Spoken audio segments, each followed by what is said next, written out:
Something is shifting, and no one's talking about it. Not on the news, not in your conversations, not even in your mind, not clearly at least. But you feel it. A low frequency hum beneath your thoughts, a dissonance you can't explain, a weight in your chest that's not grief, but not peace either. You're more tired than usual, not physically, existentially. You're losing interest in things that once mattered. You're questioning timelines you used to chase. And maybe, just maybe, you've started to wonder if this isn't burnout at all, but a shift, a recalibration, one that's been building quietly behind the scenes of your life. No fireworks, no loud declarations, just a subtle unraveling of everything that isn't real anymore. That's why you're here. Not by chance, but because something in your frequency field already registered what your mind is still trying to catch up with. And now it's time to name it. This is not a breakdown. This is a frequency upgrade, a vibrational intersection your soul knew was coming. And it's arriving through the gateway we call the 6-6 portal. But this isn't just a number. It's not just a date. It's a mirror, a filter, a frequency checkpoint. And everything that's not in resonance with the next version of you is already starting to fall away. Not as punishment, but as preparation. This isn't chaos. This is architecture. And you're standing inside the blueprint. Welcome. Now, let's decode it. In the ancient mystery schools, numbers were not numbers. They were frequencies, sacred blueprints, dimensional keys. And the number 6, quietly misunderstood in modern numerology, was never about perfection. It was about integration. 6 is the number of harmony, but not the soft kind. It's the harmony that arrives after truth has been spoken, after masks have fallen, after what is fake has collapsed. It is the frequency of alignment through action, of love that builds, not just feels, of balance created through choice, not chance. And when the 6-6 portal opens, it doesn't invite you to escape. It demands that you embody. This is not a portal of vision. It's a portal of structure, of taking what you've realized and building a reality that reflects it. Because here's what most miss. Enlightenment without integration becomes delusion. Awakening without action becomes escape. And healing without embodiment becomes spiritual bypass. The 6-6 portal doesn't ask you to fly higher. It asks you to ground deeper, to let go of the lives you built out of fear, approval, performance, and root into the one that matches your truth. That's why this moment feels tight. Not wrong, but constricted. Because the energetic scaffolding of your old identity is crumbling, and what's emerging isn't just a new dream, it's a new architecture. You may have already noticed the signs: fatigue that rest can't fix, intense clarity about what no longer belongs, sudden indifference to what you used to chase, a deep, almost primal urge to simplify everything. This isn't depression, it's dimensional compression. Your system is compacting, getting rid of anything too dense to pass through the gate. Because this portal doesn't open with noise, it opens in stillness, and it only lets through what's in resonance. So if you feel like your life is shrinking, good. It's not shrinking. It's refining. This is vibrational refinement, frequency filtration, a sorting of everything you've built into 2 categories: what came from soul, what came from survival. And the latter is being dismantled, not because you did something wrong, but because you're finally ready for something real. This portal isn't here to elevate your vibration. It's here to test it, to see if the way you live actually matches what you say you believe. It's precise, it's subtle, and it's sacred. You're not being asked to awaken again. You're being asked to embody the awakening you've already had. And that's where the real transformation begins. Let's be clear. What you're feeling right now isn't confusion. It's contrast. The contrast between the energy you used to tolerate and the energy your soul refuses to carry any longer. This isn't a bad week. This isn't a random emotional spiral. This is the energetic consequence of becoming more aligned. Because alignment isn't a light switch. It's a demolition. It starts by dissolving what no longer matches your truth.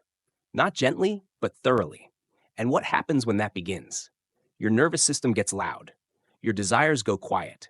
Your life starts asking you one question over and over: does this still belong? And the honest answers hurt.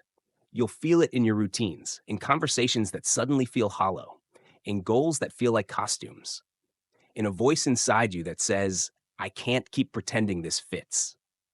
This is resonance collapse. The moment when the energetic structure holding up your old self can no longer carry the signal of who you're becoming. And when that collapse begins, your first instinct will be to fix it, to force clarity, to return to what's known, even if it's false. But here's the truth. If you rush this process, you rebuild the same prison with a new coat of paint. You're not meant to fix it.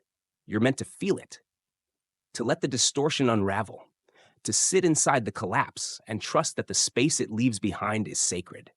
This is what most never understand about awakening. It doesn't feel like light and bliss.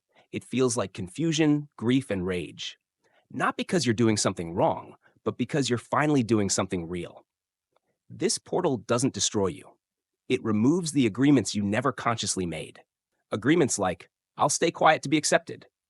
I'll abandon my truth to avoid confrontation. I'll settle for alignment later if it means peace now. But energy doesn't lie, and when your inner field evolves, your external life must respond or dissolve. That's what's happening now. You're not falling apart. You're being recoded. Your choices are starting to ask for deeper roots. Your relationships are demanding resonance. Your body is craving stillness, not because you're tired, but because you're integrating. And here's what no one tells you. This part, it doesn't feel productive. It feels like failure. Like everything is slowing down. Like nothing is working. But slowing down is part of real-time spiritual reprogramming. Just like a system update, everything lags before it launches. And right now, the universe is not testing your speed, it's testing your stability. Can you stand still in the fog without needing to rush into clarity? Can you stop performing alignment and actually live it, even when no one's watching? This is the difference between spiritual image and spiritual embodiment. And if you've made it this far in the portal, you're already past the point of pretending. So let's name what's really happening. You are being pulled out of artificial timelines, out of realities that required your suppression, out of dynamics that were never energetic equals. You're not being punished. You're being liberated. But liberation never feels soft in the beginning. It feels like identity loss, like social isolation, like questioning everything, even your purpose, because your nervous system was trained to equate familiarity with safety. And when safety shifts from external validation to internal alignment, there's a detox, a purge, a phase where nothing makes sense because everything is being rewritten. You're not meant to understand this phase. You're meant to survive it with breath, with honesty, with less noise, with more presence. Because the version of you that's rising through this portal doesn't negotiate anymore. They don't chase, they don't perform, they don't shrink, they remember. And they are not waiting for external proof. They've already chosen this frequency. And now they're building a life that can hold it. You're not broken. You're just moving through a system no one taught you how to name. Because spiritual rebirth doesn't begin with bliss. It begins with dissonance. And when that first tremor comes, most people think something's wrong. They think they're falling apart, but they're not. They're deconstructing. Let's break it down. There are 5 core phases you pass through when your frequency shifts. You've likely already felt them. You just didn't know they had a pattern. 1. Dissonance. I don't fit in my own life anymore. Everything feels off, but nothing is wrong on paper. You're doing the same things, talking to the same people, following the same plans. But something inside of you is screaming, this isn't it. This is when your soul begins rejecting what your ego built for survival. And the more you try to force normal, the more tired you feel. This isn't apathy. It's a vibrational mismatch. And the mismatch is your first sign that you're shifting. 2. Confrontation. What I buried is surfacing. Now the truth rises. Old patterns, unhealed wounds, voices in your head you thought you silenced. They return, not to shame you, but to reveal what's still active in your energy field. This is emotional intensity, unexplained grief, irritation, sudden tears, shadow loops, and the reflexes to escape, scroll, numb, distract. But this phase asks for something deeper. Witness it. Don't run, because what you see clearly loses power. This is the phase of radical honesty, separation. I can't unsee what I now know. This is where the old life starts to fade. You distance yourself, not out of ego, but survival. Conversations feel fake, crowds feel loud. Even your own voice in old spaces sounds misaligned. You want silence. You crave solitude. You feel in between. Not who you were, but not yet who you're becoming. This is the void, and it's sacred. Don't rush it. Let the quiet hold you. Let the space widen. Because what's growing in you now needs room. 4. Redefinition. I'm not trying to become. I already am. One day, softly, something shifts. You speak more clearly. You say no without guilt. You don't chase what doesn't feel aligned. You start to act from frequency, not fear. This is when new choices emerge, not as strategies, but as natural expressions of who you've become. You no longer need to manifest harder. You simply align deeper, and life begins to reflect that back. This phase is subtle, grounded, and deeply empowering. 5. Embodiment. I don't explain my truth anymore. I live it. You're not interested in performing your evolution. You just are it. You walk with integrity. You protect your peace without performance. You let your energy speak louder than your explanations. This is the phase where integration stabilizes, where what was once a breakthrough becomes your baseline. And here's the truth. You'll revisit these phases again and again, not as failure, but as expansion. Each time deeper, each time more rooted, each time less reactive. Because this path isn't linear, it spirals. And now that you know the rhythm, you can walk through it with presence, not panic. You are not confused. You're becoming coherent.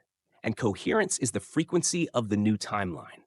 Awareness isn't enough anymore. You're being asked to hold the shift. Because when a portal like 6-6 opens, it doesn't just bring light, it brings pressure. And your nervous system becomes the architecture that decides whether you collapse or integrate. So here are 6 grounding practices to help you live this frequency, not just observe it. 1.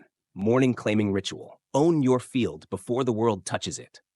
Before scrolling, before emails, before anyone else's energy enters your space, place one hand on your chest, the other on your solar plexus. Breathe deeply. Say out loud, I reclaim my field. I release borrowed energy. I move only in alignment today. Then ask, what does the version of me beyond survival need today? Don't rush the answer. Let it land. Let your body inform your schedule. 2. Energetic audit. Find the leaks. Take inventory of your day. What feels draining? What feels neutral? What feels nourishing? Ask, where am I still choosing obligation over authenticity? Which actions are rooted in fear, not resonance? What have I outgrown that I'm still holding out of guilt? Pick one thing to release, not to fix everything, just to signal your field, we're no longer leaking. This could be a meeting you cancel, an app you delete, a text you don't send, a truth you finally speak. Small shifts anchor massive timelines. 3. Friction tracking. Use discomfort as data. Every time something feels off, pause. Don't react. Don't suppress. Just ask, is this pain protecting me or repeating me? Because resistance isn't always a block. Sometimes it's a map. If a space feels heavy, it's telling you this version of you doesn't live here anymore. Learn to read friction as feedback, not failure. 4. Environment clearing. Make your physical space frequency compatible. Walk through your home. Notice what no longer feels like you. Clothes, books, objects, images, digital files. Ask, does this reflect where I'm going or where I've been? Remove one thing per day, not to tidy, to decord, because your nervous system is shaped by what surrounds you, and resonance can't stabilize in cluttered timelines. 5. Silence window. Recalibrate through stillness. Create a sacred window, 10 to 15 minutes per day. No music, no stimulation, no performance, just breath, just presence. Let your system defragment. Let your soul speak without needing to make sense. You're not trying to be mindful. You're remembering how to be whole. This is where nervous system repair becomes spiritual foundation. 6. Night release ritual. Don't take energetic residue to bed. Before sleep, sit upright. Breathe slow. Speak this aloud. I release what isn't mine. I release what I no longer need. I clear space for integration. Write down one thing that triggered you, one boundary you honored, one insight you want to carry forward. Then visualize your body glowing. Anything dense melts into light. Let sleep be sacred strategy, not escape, but rest as recalibration. These practices are not optional. They're the scaffolding that holds the frequency of who you're becoming. You don't need to do them perfectly. You just need to show up for yourself, consistently, gently, honestly. Because embodiment isn't about grand gestures. It's about micro-integrity. And right now, your timeline is watching. Will you protect the version of you that just awakened? If you made it this far, take a breath. Not a shallow one, but one that reaches into your bones. Because what you just moved through wasn't content. It was code, a vibrational transmission written not just in words, but in remembrance. You didn't come here to learn something new. You came here to remember something ancient, something your soul already knew before the noise, before the patterns, before the performance. This is the part where most people scroll away. They take the insight, but not the embodiment. But not you. You stayed. You felt it. You let it reach you. And that matters more than you know. So now it's your turn. Speak it. Drop a comment. What did you release? What truth came to the surface? What version of you is no longer returning after today? Anchor it. This is how we stabilize the new field, not just in silence, but in witnessing. Because when one person speaks their shift, others feel permission to do the same. Return. You're not here for content. You're here for continuity. Every time the noise gets loud again, come back. Every time doubt creeps in, come back. Every time you forget who you are, come back. This frequency is not temporary. It's not a peak. It's a new floor. And you just found it. You're not waiting anymore. You're walking. Not in performance, not in fear, but in the quiet power of someone who remembers, I don't need to chase alignment. I already am it. So protect it, live it, and let the version of you who just woke up stay awake. Drop a comment below. What truth did this portal reveal to you? Like, share, and subscribe. Not just for the algorithm, but to help someone else walk through the same invisible door you just crossed. You felt this for a reason, because you're not here to survive the shift. You are the shift.